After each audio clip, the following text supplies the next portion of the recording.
En Job 33, le verset 14, il est écrit, et je cite, « Dieu parle tantôt d'une manière, tantôt d'une autre, mais l'homme n'y prend pas garde. » Je suis votre serviteur Dominique Seri. Merci de me recevoir chez vous. Shalom.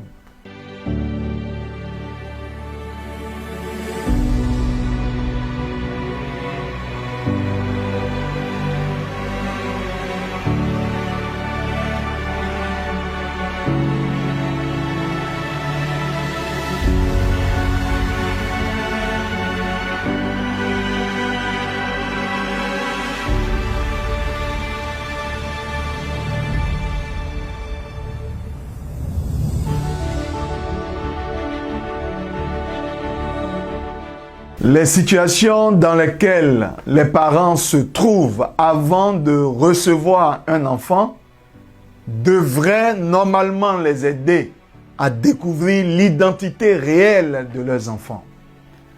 Pour rappel, avant que Joseph ait son premier enfant, Genèse 41, Manassé, la Bible dit qu'il était déjà affligé par tout le rejet qu'il a connu de ses frères.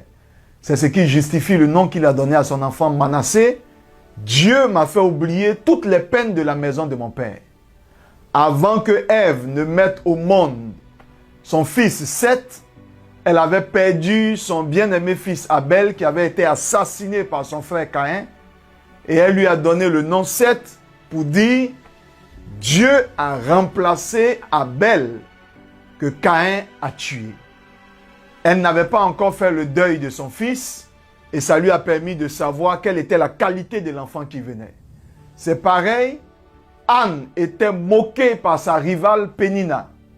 Et lorsqu'elle a eu Samuel, elle a compris que Dieu venait de les hausser, elle a appelé son fils Samuel.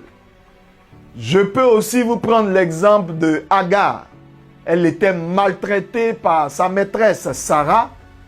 Et sur le chemin de Shur, quand l'ange l'a rencontré, l'ange lui a dit, j'ai entendu tes afflictions, j'ai vu ta souffrance. Et elle a appelé son enfant Ismaël, qui veut dire Dieu entend. Pour vous dire les circonstances ou les situations dans lesquelles les parents se trouvaient avant de recevoir leurs enfants, normalement, sont des signes qui devraient aider les parents à décoder ou à découvrir l'identité de leurs enfants. Pareil, un monsieur comme Lémec était dans des difficultés au plan professionnel. Quand il a eu son enfant, il a appelé Noé pour dire « Dieu m'a consolé des travaux pénibles de la terre ». Il a appelé Noé qui signifie consolation, repos.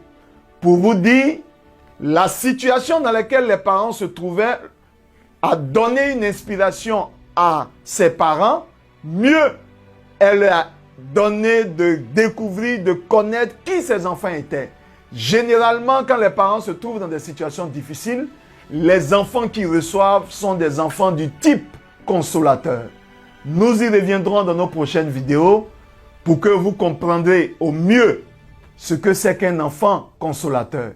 Pour l'heure, soyez bénis chez vous, réfléchissez aux situations dans lesquelles vous étiez quand vous avez accueilli votre enfant, qu'il soit un premier ou qu'il soit un deuxième. Dieu vous bénisse chez vous, Dieu bénisse vos enfants, Dieu vous donne d'avoir des enfants de qualité et de repos. Shalom chez vous et bonne fête des pères à tous ceux qui nous prendront en ligne.